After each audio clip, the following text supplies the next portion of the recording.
नमस्ते। आज एउटा एकदमै नयाँ विश्वको ध्रुवीकरणमा एकदमै नयाँ पाठ हो, जसको छलफल र बहस सामान्यतः 4-5 वर्षदेखि हुँदै आएको थियो र त्यसले मूर्त रूप लिँदै गएको देखिन्छ र भर्खरै चाहिँ तपाईको त्यो विषयमा पनि बहस फेरि सुरु भएको छ। त्यो बहस के हो भन्छ भने मध्य पूर्व अर्को युरोपियन युनियन बन्दैछ भन्ने बहस हो। अर्को युरोपियन युनियन बन्दैछ भन्नुको अर्थ जसरी पश्चिम युरोपका देशहरू EU बनाएर त्यसलाई एकीकरण गर्ने दिशामा अगाडि बढिरहेका छन्, एउटै युरोप बनाउने प्रयासमा अगाडि बढिरहेका छन्, त्यसैगरी मध्य पूर्वका देशहरू विशेष गरी इस्लामिक देशहरूको अर्को एउटा युनियन बन्ने सम्भावना छ र त्यो बनाउनु पर्छ भन्ने बहस भइरहेको थियो हैन। त्यो अर्थमा अर्को युरोप EU बन्दैछ भन्न खोजेको, युरोप जस्तै एउटा एकीकृत क्षेत्र बन्दैछ। अब यद्यपि यो कुरा 1 वर्ष अगाडिसम्म मान्छेलाई हास्यास्पद लाग्थ्यो। किन भन्छ भने अब मध्य पूर्वमा जसलाई मध्य पूर्व क्षेत्र भनिन्छ त्यहाँ जस्तो इरान र साउदी जस्ता दुश्मन देशहरू, अर्को चाहिँ मुख्य देश भनेको चाहिँ टर्की चाहिँ नेटोको सदस्य, त्यसपछि अरू देशहरूको बिचमा झगडा जस्तो कतार र UAE अथवा चाहिँ कतार र साउदी अरब भयो, अथवा चाहिँ तपाईको सिरिया र बाँकी देशहरू, अमेरिकी ब्लकका देशहरू, अब त्यसपछि आन्तरिक विद्रोह हैन, जस्तो हिजबुल्लाह भयो, हुतीहरू भए, तुसीहरू भए, आपसमा कबिलाहरूको लडाईँ, यो सबै चिज हेर्दाखेरि मध्य पूर्व कहिले पनि एकीकृत हुन सक्दैन भन्ने सोचाइ मान्छेको थियो र त्यस्तो देखिन्थ्यो पनि। तर अस्ति भर्खरै केही समय अगाडि चीनले साउदी अरब र इरानका बीचमा वार्ता गराएर मध्यस्थता गरेर जो कूटनीतिक सम्बन्धको पुनर्बहाली गरायो, त्यसपछि तपाईको संसारको चाहिँ आँखा एकदमै चाहिँ तपाईको उल्टिन थाल्यो र त्यो कूटनीतिक सम्बन्ध पुनर्बहाली चीनले गराइसकेपछि चीनले भनेको छ त्यसलाई चाहिँ उनीहरूले अगाडि सारेको ग्लोबल सेक्युरिटी इनिसिएटिभ अथवा विश्वको सुरक्षा सम्बन्धी जुन अवधारणा सारिरहेछन् त्यो अवधारणा अन्तर्गत कसरी चाहिँ द्वन्द्वहरूको व्यवस्थापन गर्ने र युद्धलाई अन्त्य गरेर शान्ति ल्याउने संसारभरि, अब त्यसको एउटा चाहिँ प्रयोग थियो। त्यो हाम्रो एउटा चाहिँ तपाईको अभ्यास थियो भन्ने उनले भनेका छन्। अब साउदी र इरानका बीचमा कूटनीतिक सम्बन्ध पुनर्बहाली भएपछि अब त्यो मध्य पूर्वमा नपत्याउँदो ढङ्गले यस्तो लहर सुरु भएको छ। जस्तो लहर कहाँ सुरु भएको छ भन्छ भने जस्तो हुती र चाहिँ तपाईको के अरे लेबनान सरकारका बीचमा एउटा सम्झौता भएको छ।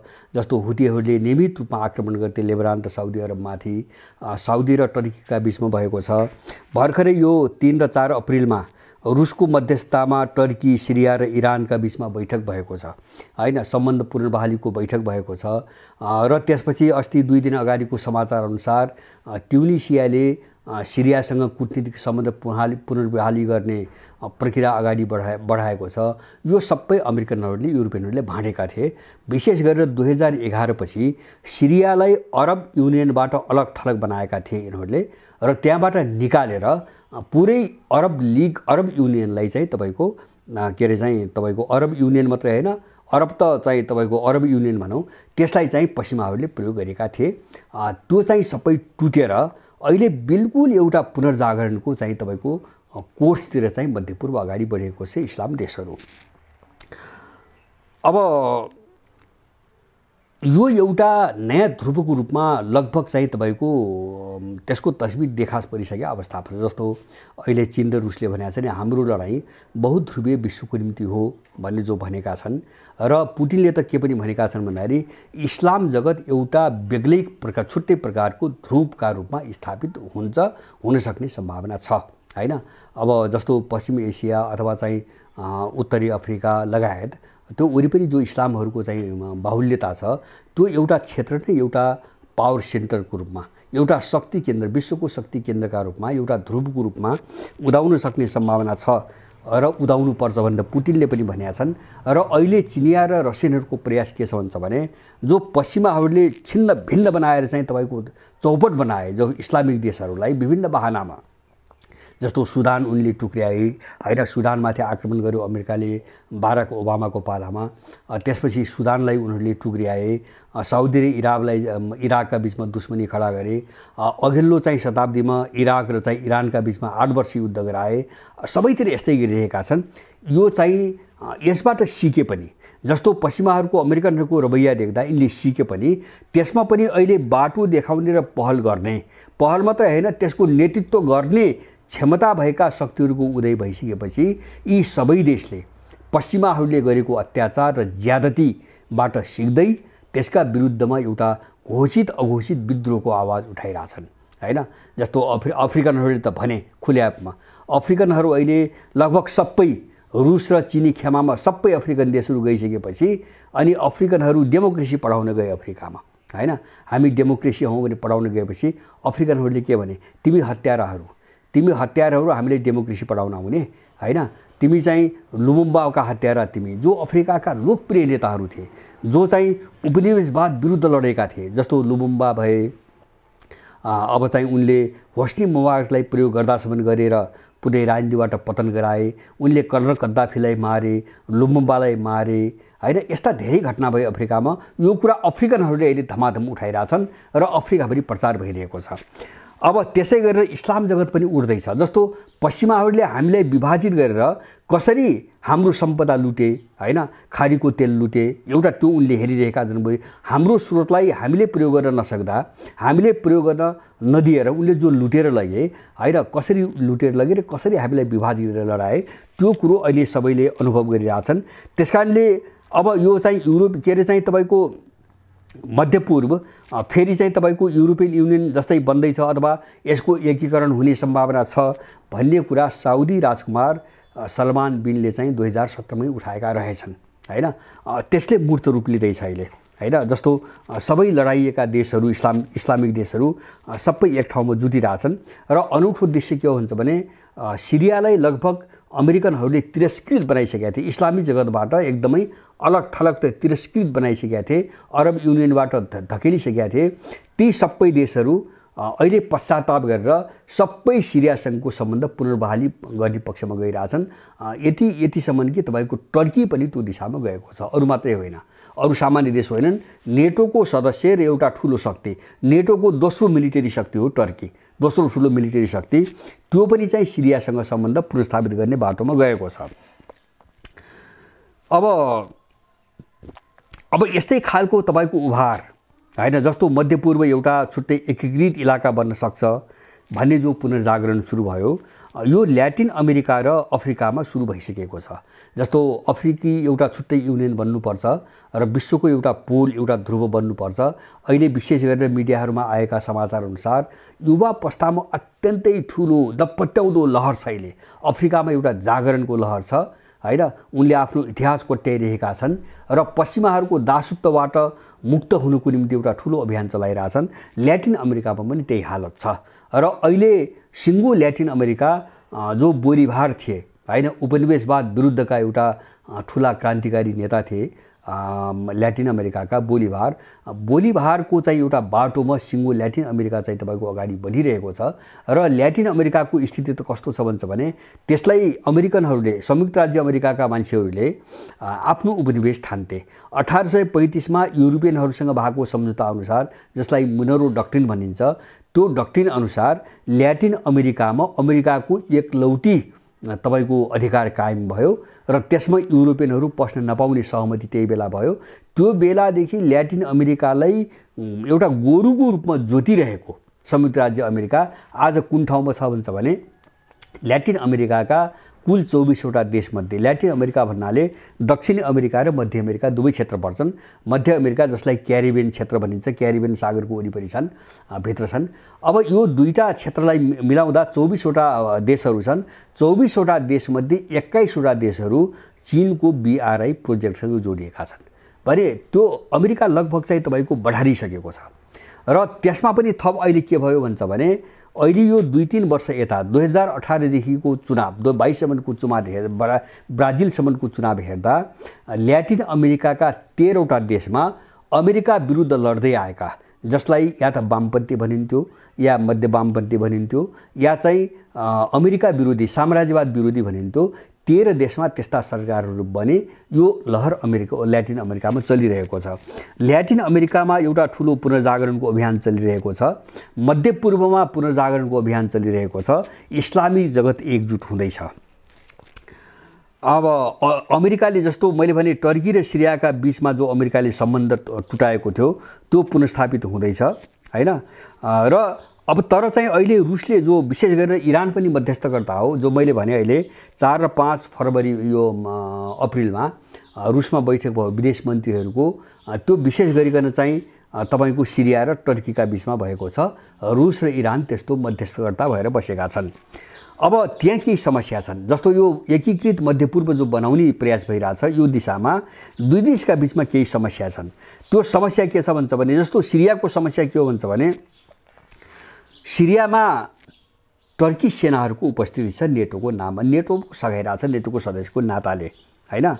र नेटोले सिरियालाई ढाल बनाएर, सिरिया नेटोको सदस्य भए हुनाले सिरिया चाहिँ टर्कीलाई ढाल बनाएर तपाईको अमेरिकन सेनाले बारम्बार चाहिँ तपाईको सिरियामाथि आक्रमण गरिरहेको छ। उत्तरी सिरियामा अहिले पनि अमेरिकन सेनाहरू छन् र त्यहाँबाट तेल जबरजस्ती लुटेर लगिरहेको छ। त्यसैको निम्ति त्यो उत्तरी सिरियामा बसेको छ।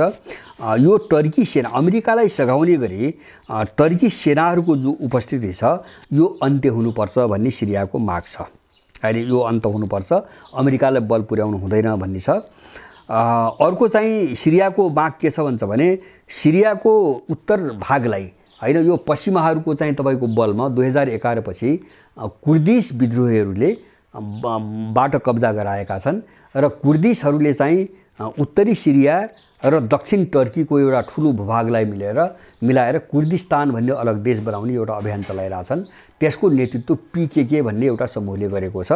र सिरियाले के भन्छ भने कुर्दिशहरूले जो कब्जा गरेका छन् सिरियाको भूभाग त्यो चाहिँ सिरियालाई फिर्ता हुनुपर्छ र त्यसमा चाहिँ टर्कीले सघाउनुपर्छ हैन। सिरियाका मुद्दा त यही विषयमा छलफल भइरहेको छ। अब टर्कीका मुद्दा के हुन्छ भने, कुर्दिशहरूको विषयमा दुईटैको समस्या एउटै हो हैन। कुर्दिशहरूले पीकेकेले चाहिँ तपाईको सिरियाको उत्तरी भाग पनि कब्जा गरेको छ र त्यहाँ बसेर उसले टर्कीमाथि निरन्तर हमला गरिरहेको छ।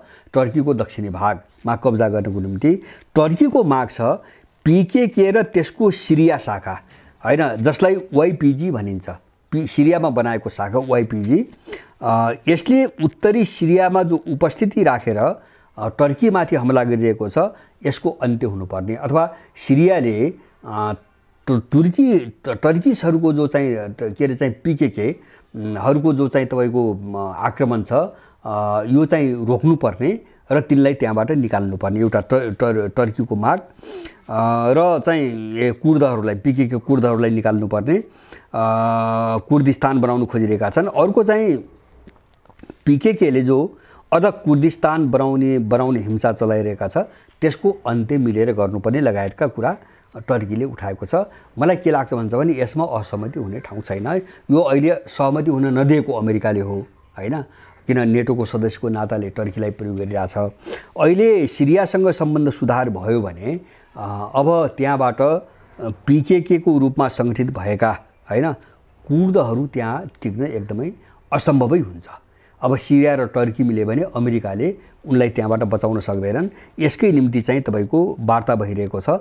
र पीकेके र वाइपिजी भन्ने कस्ता संस्था हुन् भन्छ भने, जस्तो अहिले नेटोको सदस्य दिने बेला फिनल्यान्ड र स्विडेनलाई जो चाहिँ टर्कीले रोक्यो र स्विडेनलाई त अहिले पनि मानिरहेको छैन, पीकेकेलाई सेल्टर दिएर आश्रय दिएर अब त्यो क्षेत्रमा सम्पूर्ण हिंसा गराउने चाहिँ स्विडेन हो, फिनल्यान्ड पनि हो। फिनल्यान्डले त म गर्दिन भनेर एउटा लिखित प्रतिबद्धता जनाएर त्यहाँबाट अब पीकेकेका मान्छेहरूलाई हटाउने सहमति गरेपछि टर्कीले चाहिँ त्यो मान्यो, स्विडेनलाई दिएको छैन। स्विडेन अहिले पनि तिनी कुर्दहरूको चाहिँ सबभन्दा ठुलो चाहिँ सेल्टर हो, आश्रय हो। उनीहरू त्यहाँ बसेर चाहिँ तपाईको टर्कीमा गतिविधि गरिरहेका छन्।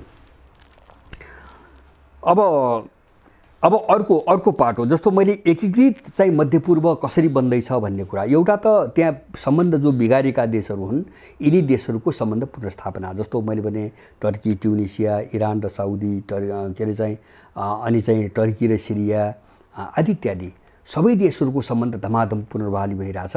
यसमा चाहिँ तपाईको रुस र चीन लागिपरेका छन्। र अर्को चाहिँ तपाईको यो दिशामा महत्त्वपूर्ण उपलब्धि के भयो भन्छ भने 2011 देखि सिरियालाई अरब लीगबाट निकालिएको थियो अमेरिकी दबावमा, हैन। र साउदी अरबले यो मे महिनामा हुने, आज अप्रिल भयो, यो मे महिनामा जो अरब लीग सम्मेलन हुँदैछ त्यसमा चाहिँ सिरियाका राष्ट्रपति असदलाई बोलाउँदैछ भनेपछि यो पश्चिमाहरूको निम्ति ठुलो झट्का हो, एकदमै ठुलो झट्का हो, निर्णायक झट्का हो। अब 2018 मै मैले पहिले पनि भने 2017 होइन 18 मा मध्यपूर्व एउटा नयाँ युरोप बन्न सक्ने सम्भावना छ भनेर साउदीका राजकुमार सलमान बिनले भनेका थिए, हैन। त्यसपछि विगत 3 दशकको जो चाहिँ तपाईको अमेरिकी चरित्र, अमेरिकन इतिहास हो, यो नै अहिले यिनीहरूको सबभन्दा ठुलो शिक्षाको स्रोत हो भन्ने मलाई लाग्छ। किन भन्छ भने 80 देखि नै उसले चाहिँ त्यहाँ देशहरूलाई लडाउन चाहिँ सुरु गरिसकेको थियो। जस्तो इरान इराकको चाहिँ 6 वर्षको 8 वर्षको युद्ध भयो, 80 देखि 88 सम्मको युद्ध भयो। र अहिले नयाँ विकास, अर्को नयाँ विकास भनेको के भयो भन्छ भने इरान समर्थित जो हुती विद्रोहीहरू हुन्, जो लेबनानबाट चाहिँ लेबनान सरकार र साउदी अरबमाथि आक्रमण गर्दै आएका थिए, तिनको बीचमा युद्धविराम भएको छ। युद्धविराम साउदी र हुतीका बीचमा, लेबनान सरकार र हुतीका बीचमा युद्धविराम भएको छ। र त्यसको परिणामस्वरूप तपाईको 13 जना हुती बन्दीहरू रिहाई भएका छन्, जो थुनिएका थिए। हुती विद्रोहीहरू रिहाई भएका छन् अहिले साउदी र इरानको सहमति अन्तर्गत। र यो अप्रिल 6 मा मैले अन्तिममा एउटा परिदृश्य अहिले मध्यपूर्व कसरी उल्ट्यो, कति तीव्र रूपमा उल्टिरहेको छ, पश्चिमाहरूका विरुद्धमा कसरी चाहिँ विष बमन चाहिँ तपाईको व्यापक बन्दै गएको छ, एउटा तस्बिर देखाउन मात्रै मैले एउटा यो पछिल्लो एउटा सर्वेक्षणको एउटा तथ्याङ्क यहाँ राख्छु। अप्रिल 6 मा एउटा चाहिँ मत सर्वेक्षण बाहिर आछ, हैन। मत सर्वेक्षण आछ धेरै देशमा, त्यो मध्यपूर्वका 12 वटा देशमा गरेको मत सर्वेक्षण हो, जो चाहिँ इराकमाथि के अरे जो उसले हमला गर्यो अमेरिकाले 2003 मा, त्यसको 20 वर्ष पुग्यो 23 मा। यो 20औं वार्षिकोत्सवको सन्दर्भ पारेर त्यहाँ 12 वटा देशमा मत सर्वेक्षण गरिएको थियो। त्यो मत सर्वेक्षण अनुसार मत सर्वेक्षणले के भन्छ भने 72%ले 72 त्यो 12 देशभित्रका मान्छेहरूको 72% हिस्साले इराकमाथिको हमला प्रजातन्त्रका लागि नभएर अथवा प्रजातन्त्रको पुनर्बहाली र सद्दामको कथित तानाशाहीको अन्त्यको निम्ति भएको थिएन, यो अमेरिकाको कुत्सित स्वार्थ थियो भन्ने जनमत 72% देखा परेको छ अहिले। यो 6 अप्रिलको भर्खरको जनमत सङ्ग्रह हो। र 65% जनमत कस्तो देखिएको छ भने अमेरिका विश्वास गर्नै नहुने देश हो भन्ने चाहिँ जनमत 65% देखा परेको छ 12 देशमा। इरानमा 41% मानिसहरूले अमेरिकाप्रति कति पनि विश्वास गर्दैनन्। यस्तै मत ट्युनिसिया र नेटोको सदस्य टर्कीमा र प्यालेस्टाइनमा देखा परेको छ। त्यहाँ 3 देशमा चाहिँ 75 देखि 78% जनमत पुरै अमेरिका विरुद्धमा खडा भइसकेको छ।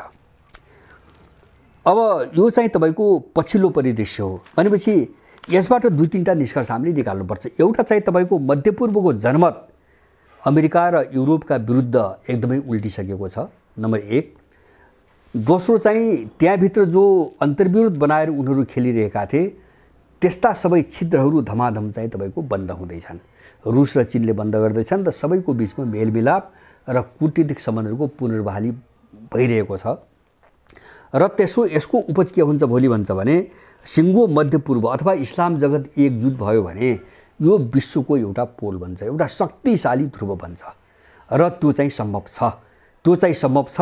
र यति भएपछि के रहन्छ भन्छ भने यो आन्तरिक द्वन्द्व जो पश्चिमाहरूले द्वन्द्व गराएका थिए अन्तर्विरोध, यो चाहिँ समाधान गर्न सम्भव भयो भने अब मध्यपूर्वको राजनीतिक एकीकरण, सुरक्षात्मक कोणबाट एकीकरण र आर्थिक रूपमा एकीकरण गर्न कुनै ठुलो समस्या बाँकी रहन्न।